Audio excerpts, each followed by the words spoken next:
রান্নার ভিডিও নিয়ে এসেছি লাউ পাতার পুর। লাউ পাতাটা দেখো একদম পরিষ্কার করে ধুয়ে রেখেছি, আলুকে ভেজে রেখেছি, এখানে সর্ষে, পোস্ত, রসুন আর লঙ্কা বাটা রয়েছে, কর্নফ্লাওয়ার রয়েছে, আর এখানে বেসন ফেটিয়ে রেখেছি। এবার আমি বেসনের মধ্যে কর্নফ্লাওয়ার দিয়ে দিচ্ছি, একটু নুন দিয়ে দিচ্ছি, দিয়ে ভালো করে বেসনটা ফেটিয়ে নেব।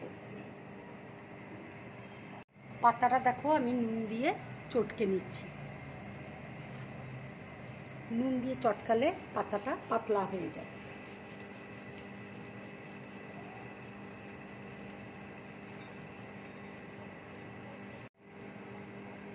দেখো পাতাটা কেমন পাতলা হয়ে গেছে, আমি নুন দিয়ে চটকেছি। এইভাবে পাতাগুলো নুন দিয়ে একটু চটকে নেবে, তাহলে পাতাগুলো পাতলা হয়ে যাবে। এইভাবে আমি সব পাতাগুলো নুন দিয়ে চটকে নিচ্ছি। পাতাগুলো আমি নুন দিয়ে মেখে নিয়েছি। এইভাবে পাতলা মতো পাতাগুলো হয়ে যাবে, এরকম নুন দিলে এরকম পাতলা মতো হবে। এবার আমি আলু ভাজার মধ্যে এই যে সর্ষে, পোস্ত, লঙ্কা, রসুন বেটে রেখেছি, আমি একসাথে মাখিয়ে নেব।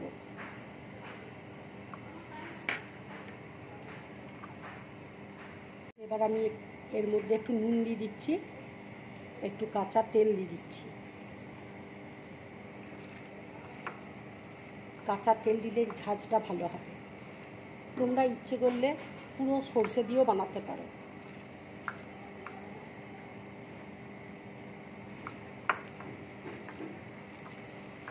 দেখো আমার মাখা হয়ে গেছে।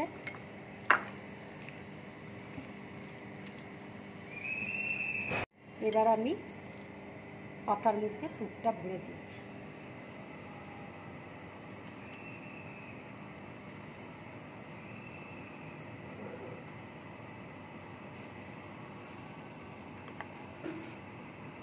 এইভাবে পুরটা ভরবে, বেসনে ডুবিয়ে। তেলটা দেখো আমার গরম হয়ে গেছে, এবার আমি তেলের মধ্যে ছেড়ে দিচ্ছি।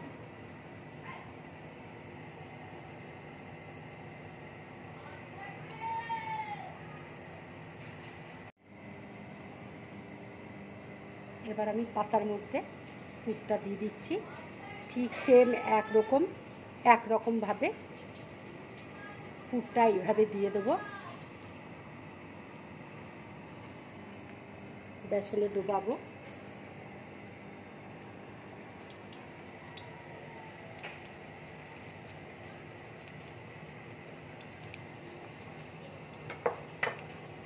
এইভাবে আমি পুরগুলো ভেজে নেব।